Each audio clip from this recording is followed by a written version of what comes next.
Assalamualaikum warahmatullahi wabarakatuh. Nama saya Dede Indra. Saya mahasiswa PPG BK dalam jabatan gelombang kedua tahun 2023 di Universitas Pancasakti Tegal.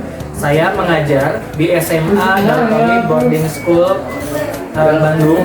Dan juga pada hari ini saya akan melaksanakan kegiatan praktik bimbingan klasikal dengan mengangkat topik strategi pintar memanfaatkan gadget untuk meningkatkan prestasi belajar. Sekian, terima kasih. Assalamualaikum warahmatullahi wabarakatuh.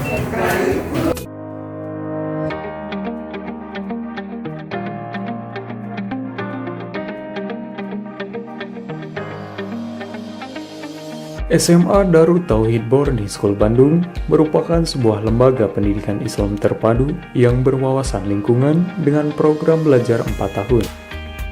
Sekolah yang berdiri pada tahun 2013 ini didirikan oleh Kiai Haji Abdullah Gimnastiar atau lebih dikenal masyarakat dengan nama A'agim. Baik, bismillahirrahmanirrahim. Assalamualaikum warahmatullahi wabarakatuh. Alhamdulillah, Bapak senang sekali masuk kembali ke kelas ini, begitu ya. Bagaimana kabarnya teman-teman siang hari ini? Alhamdulillah, luar biasa Allah. Masya Allah, Alhamdulillah tetap semangat ya. Baik teman-teman semua, insya Allah pada hari ini Bapak akan memberikan sebuah layanan bimbingan klasikal dengan tema yang sangat menarik. Tapi sebelum kita mulai, mari kita berdoa terlebih dahulu. Siapa nih yang akan memimpin doa? Baik, Ditra silahkan, pimpin doa. Bismillahirrahmanirrahim. Rabbi yassir lana wa la tu'assir alaina bil ilmi wa dini wa dunya wal akhirah. Baik, Masya Allah, Alhamdulillah. Terima kasih Ditra yang sudah memimpin berdoa. Agar lebih berkah lagi, mari kita sama-sama murojaah hafalan Quran kita, begitu ya. Siapa yang mau memimpin murojaahnya? Silahkan dipimpin murojaah. A'udzu billahi minasyaitonir rajim. Bismillahirrahmanirrahim. Wadduha wal laili idza saja.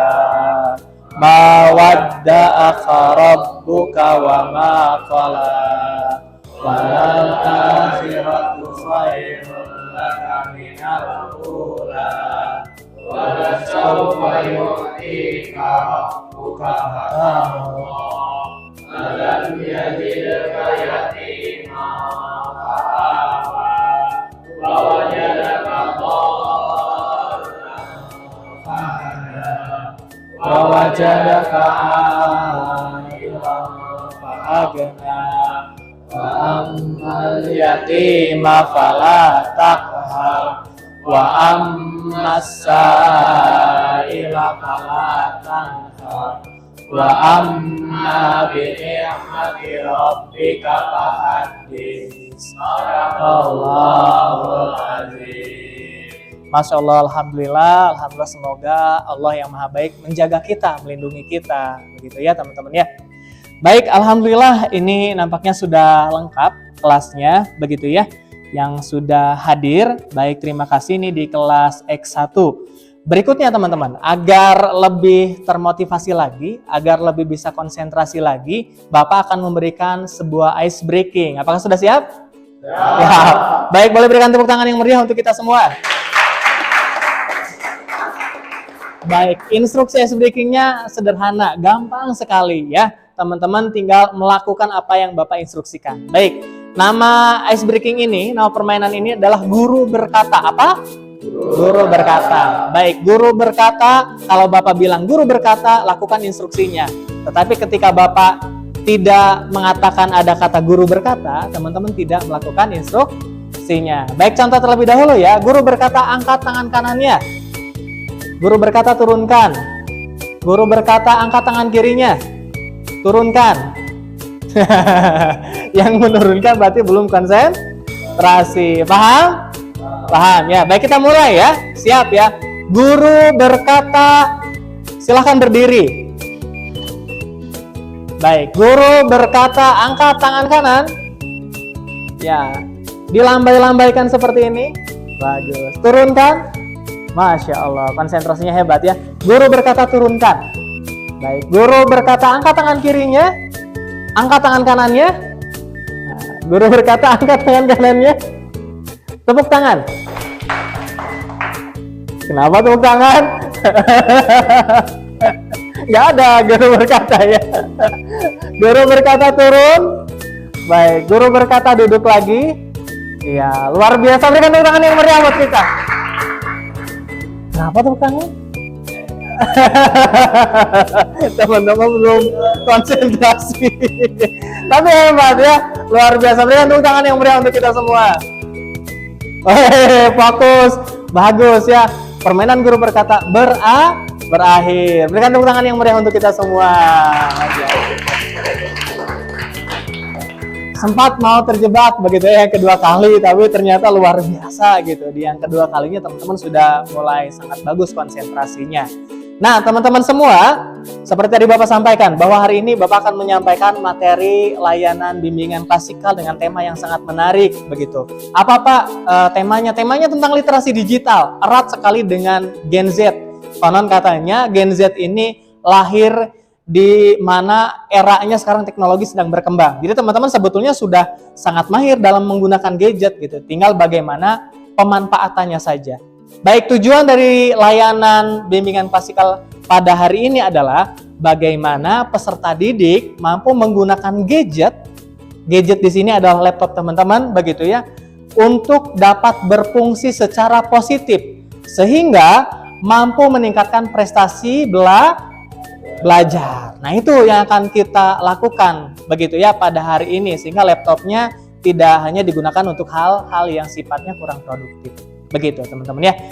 Bagaimana, sudah siap? Siap. Baik.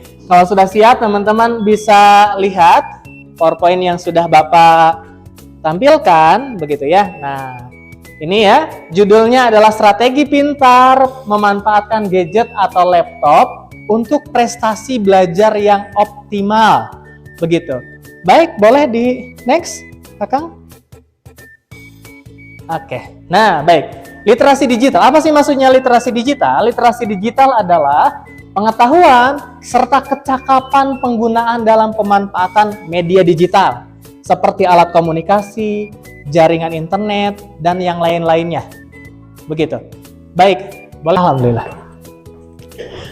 Baik, itu yang dinamakan sebagai literasi digital. Jadi ketika teman-teman memahami tentang literasi digital, Anda nanti akan bisa memanfaatkan gadget ini sebaik mungkin, seoptimal mungkin. Baik, next. Kang, lagi.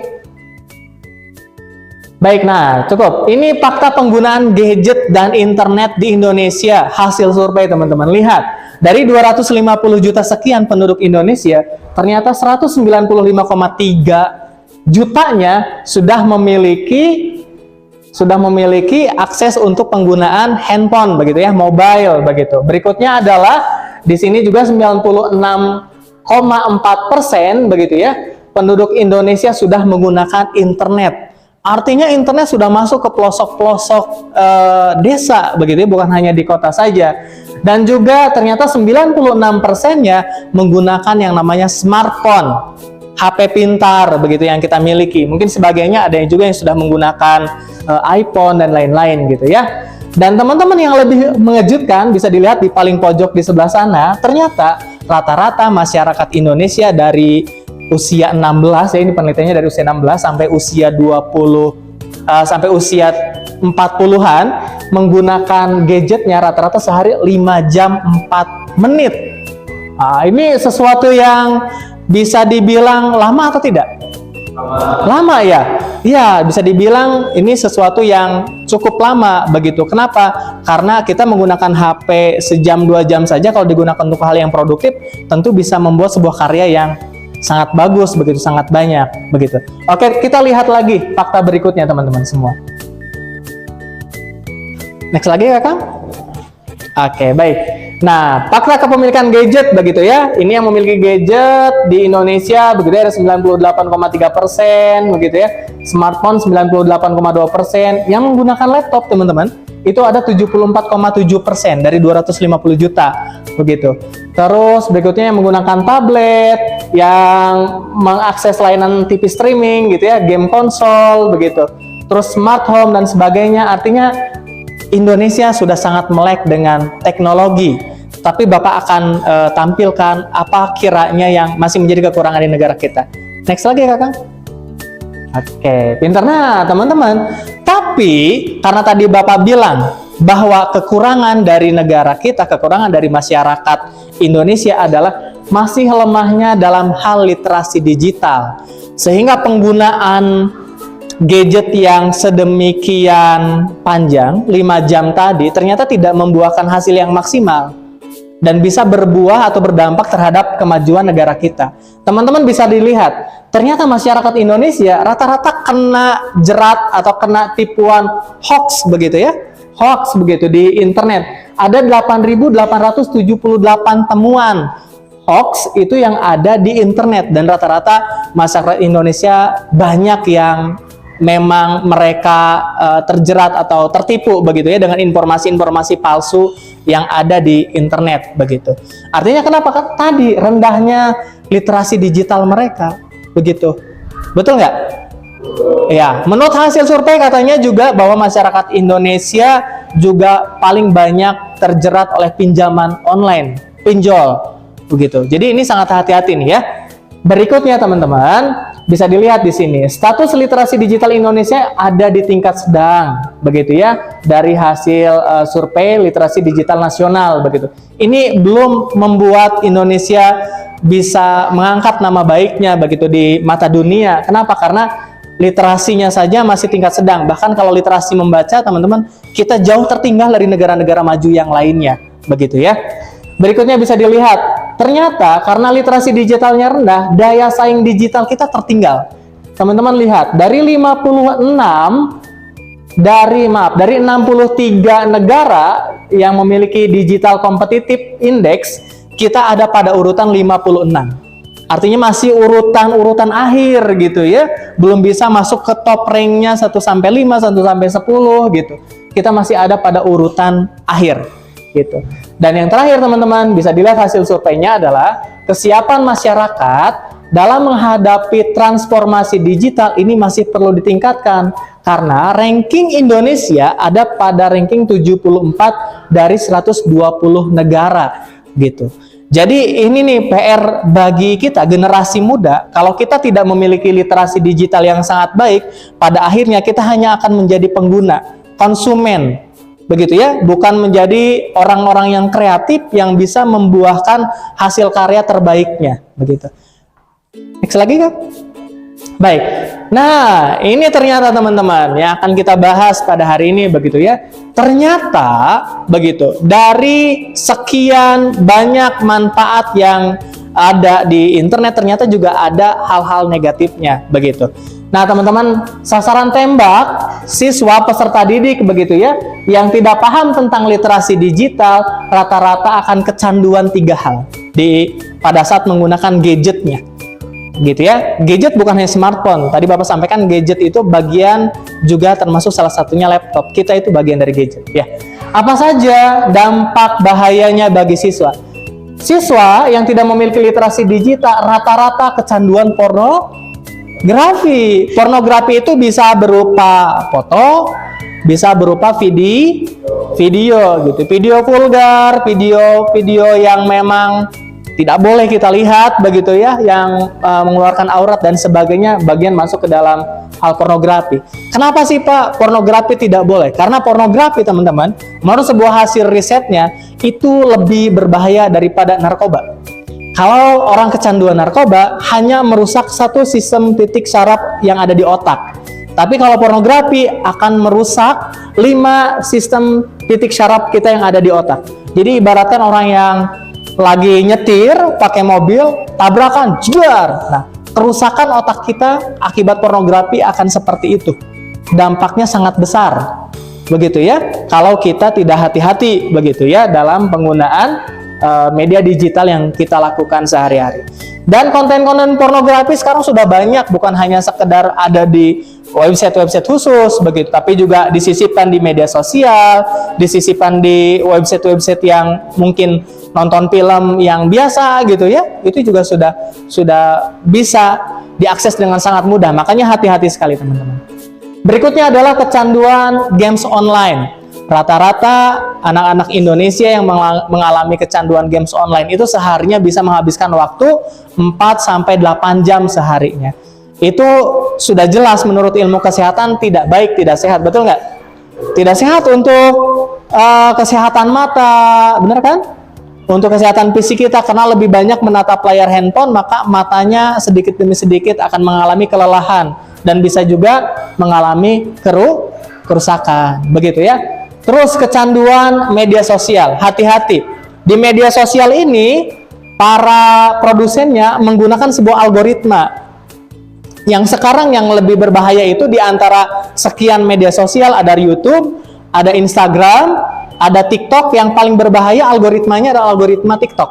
Kenapa? Karena algoritma TikTok itu menggunakan algoritma yang short, yang pendek.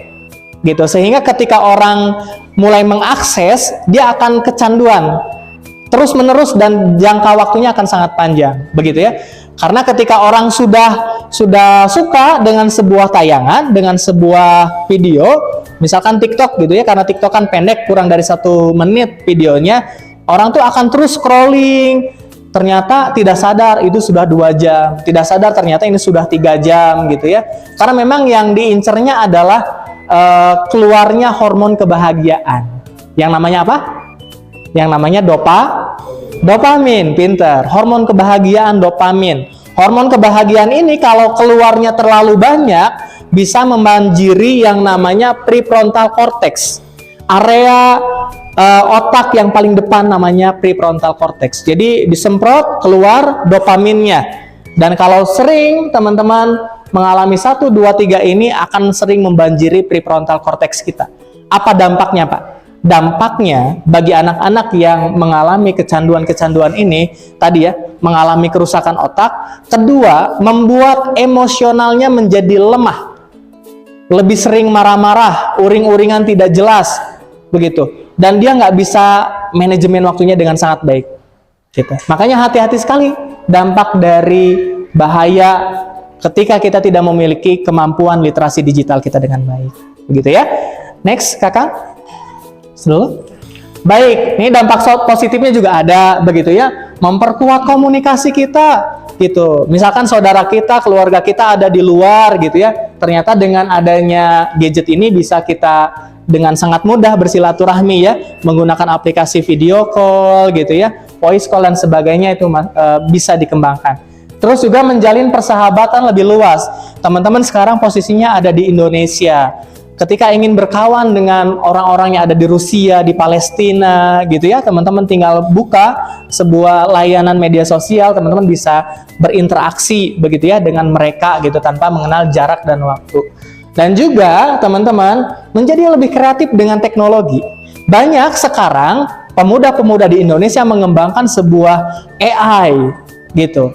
Jadi artificial intelligence untuk mempermudah urusan-urusan yang ada, tugas-tugas tertentu jadi lebih mudah. Kalau dulu ngegambar, orang perlu membuat sketsa. Kalau sekarang teman-teman tinggal memberikan prompt tertentu, instruksi tertentu, misalkan di bing.com begitu ya. Teman-teman misalkan buatkan sebuah gambar poster 3D ala Disney. Misalkan seorang santri yang sedang menggunakan peci gitu ya, ada di depan masjid.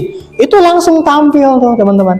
Itu bagian dari hal positif ketika kita bisa memanfaatkan teknologi dengan tepat. Gitu ya. Coba kita lanjut lagi. Baik, nah dampak negatifnya buat pembelajaran apa? Ternyata ada juga teman-teman. Tidak fokus belajar. Bapak mendengar ada sebuah peraturan baru di beberapa perusahaan ternama begitu ya. Contoh misalkan perusahaan Microsoft atau mungkin perusahaan-perusahaan terkenal tentang teknologi. Mereka tidak memperbolehkan di meja para pekerjanya ada smartphone.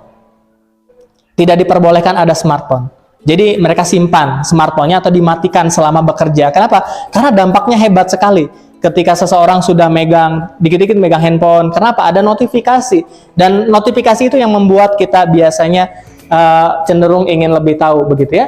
Terus mempengaruhi perilaku siswa. Tadi Bapak sampaikan, prefrontal cortex yang sering terbanjiri, maka siswa akan sulit dapat mengendalikan dirinya, mengendalikan emosionalnya. Tadi ya, jadi lebih sering marah, emosinya tidak terkontrol gitu. Ini bagian-bagian dari dampak negatif yang didapatkan dari penggunaan gadget gitu ya. Selagi? Ya. Baik, strategi pinternya begitu ya dalam penggunaan ini adalah buat tujuan yang jelas penggunaan gadget secara positif apa saja, langkah-langkahnya dituliskan. Batasi penggunaan gadget dengan screen time. Ya, teman-teman harus memiliki waktu. Kapan saya harus berhenti menatap laptop saya? Karena apa? Karena saya harus menyayangi mata saya. Teman-teman masih muda, jangan sampai usia 30 tahun matanya sudah minus gitu ya, matanya sudah rusak begitu. Jadi harus ada screen time. Menurut ilmu kesehatan kedokteran, waktu terbaik itu adalah maksimal 2 jam. Jadi kalau misalkan sudah lebih dari 2 jam, teman-teman biasanya matanya akan buram begitu ya, mudah buram. Terus gunakan aplikasi yang menunjang untuk belajar. Banyak, bisa AI, bisa website gitu ya, bisa sebuah software tertentu. Anda gunakan untuk hal-hal yang produktif gitu. Selanjutnya, baik, sekarang kita akan berdiskusi ya. Teman-teman tadi sudah paham akan membuat sebuah kelompok. Teman-teman silahkan buat sekitar 3-4 orang. Diskusikan hal positif atau negatif apa saja yang dirasakan ketika menggunakan gadget. Lalu hal apa yang akan dilakukan dengan gadget agar kamu bisa meningkatkan prestasimu. Jadi sekarang sudah tidak ada alasan lagi, Pak saya nggak bisa kreatif. Padahal sekarang dunia sudah berkembang sangat pesat ya, karena gadgetnya memang sudah luar biasa berkembang begitu. Boleh silahkan teman-teman membuat terlebih dahulu lingkaran atau disatukan posisi tempat duduknya. Bapak akan bagikan LKPD ya. Baik, silahkan diatur posisi tempat duduk.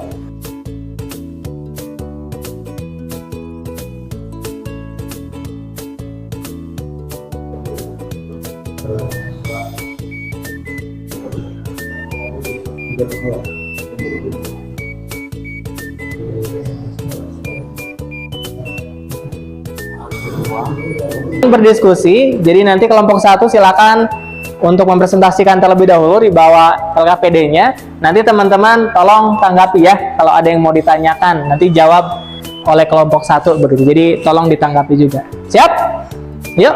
Nah, silakan. Siapa yang akan tampil? Nah, Rifat, yuk dibacakan saja.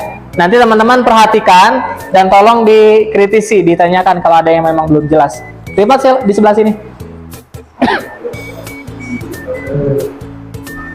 Baik, bismillahirrahmanirrahim. Assalamualaikum warahmatullahi wabarakatuh. Waalaikumsalam warahmatullahi wabarakatuh.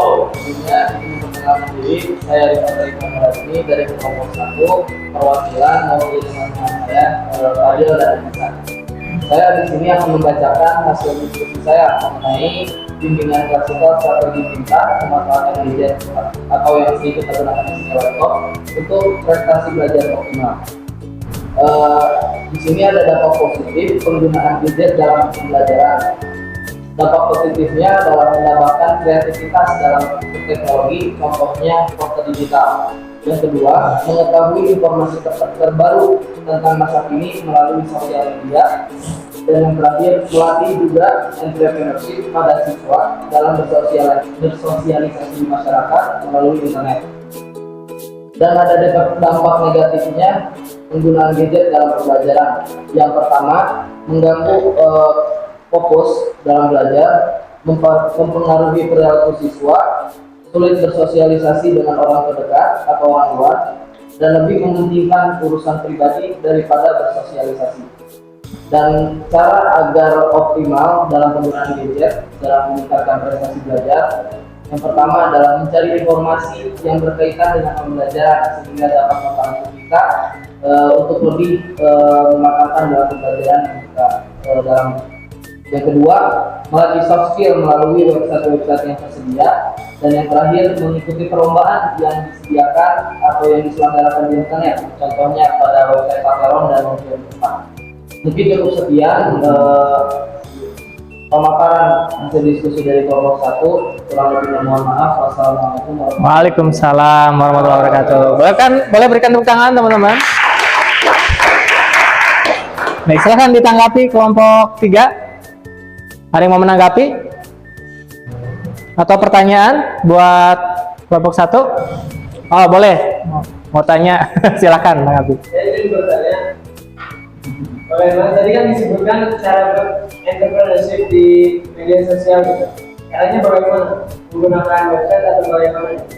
Banyak caranya, salah satunya dengan mengikuti seminar-seminar yang disediakan oleh tokoh-tokoh masyarakat contohnya seperti Arif Muhammad dan lainnya. Dan yang akhirnya kita bisa mengimplementasikannya melalui hal-hal kecil seperti contohnya jualan dengan bakat-bakat yang kita miliki. Dan yang sekarang saya lihat itu yang marak itu seperti membuat gelang-gelang dengan harga yang cukup murah dan itu bisa membantu perekonomian atau menambahkan uang jajan pada hari-hari kita. Masya Allah. Iya, berikan tepuk tangan teman-teman. Keren ya. Nah, kalau bisa dimaksimalkan, dioptimalkan, bisa berdampak ya terhadap perekonomian juga. Baik, terima kasih Rifat. Silahkan duduk kembali. Kelompok 2 silahkan.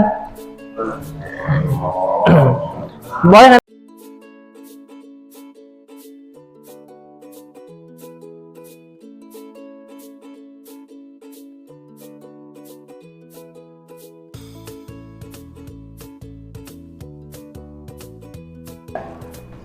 Assalamualaikum warahmatullahi wabarakatuh. Waalaikumsalam.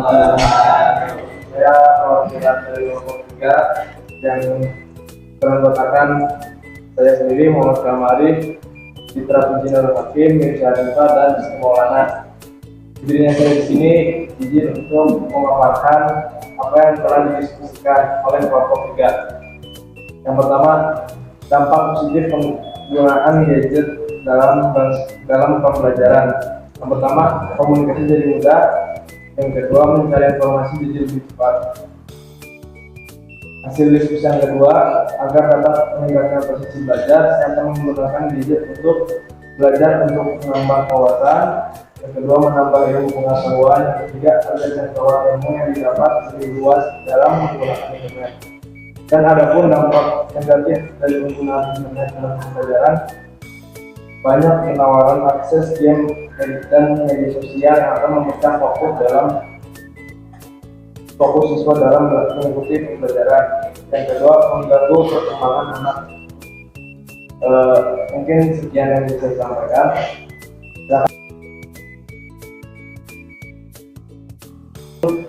Harus dibatasi penggunaan juga dan harus diawasi oleh pemerintah. Terima kasih. Ya, baik, berikan tepuk tangan yang meriah teman-teman untuk kelompok 3. Ya, Masya Allah, luar biasa begitu ya. Dari masing-masing kelompok sudah menyajikan sangat hebat, sangat keren sekali. Apa tadi yang sudah disampaikan, dampak positif, negatifnya, dan juga apa yang memang akan dilakukan strategi pintarnya ketika teman-teman belajar, sehingga penggunaan gadget ini bisa meningkatkan prestasi akademik teman-teman. Begitu ya. Baik, ada yang mau mengambil kesimpulan? Silahkan, boleh di sini. Nah, apa kira-kira kesimpulannya nih?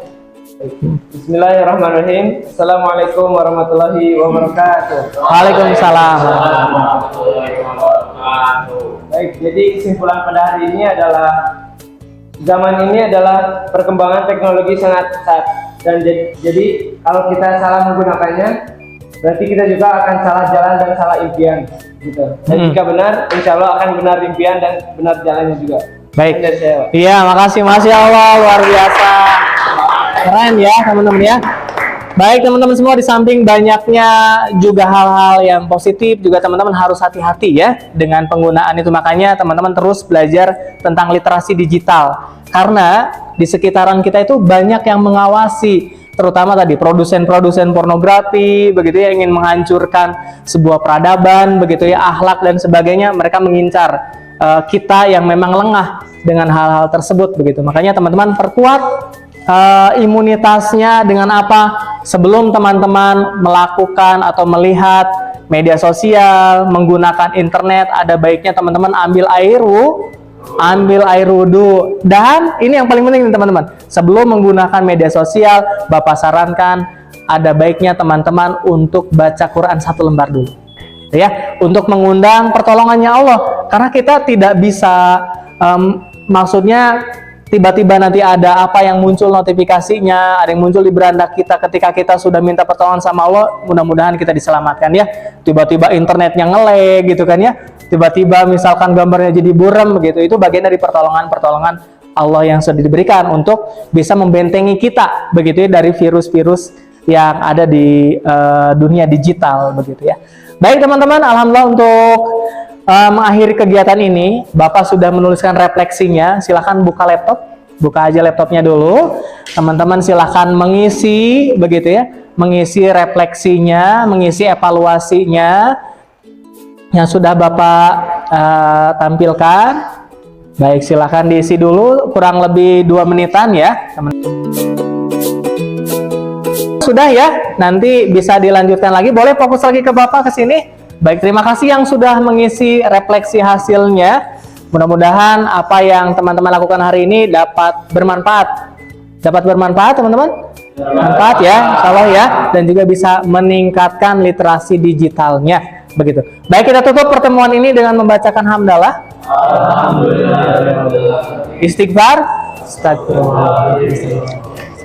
Akhiri dengan doa akhir majelis. Subhanakallahumma wa bihamdika asyhadu an la ilaha illa anta astaghfiruka wa atubu ilaik. Terima kasih. Wabillahi taufiq wal hidayah. Wassalamualaikum warahmatullahi wabarakatuh. Waalaikumsalam.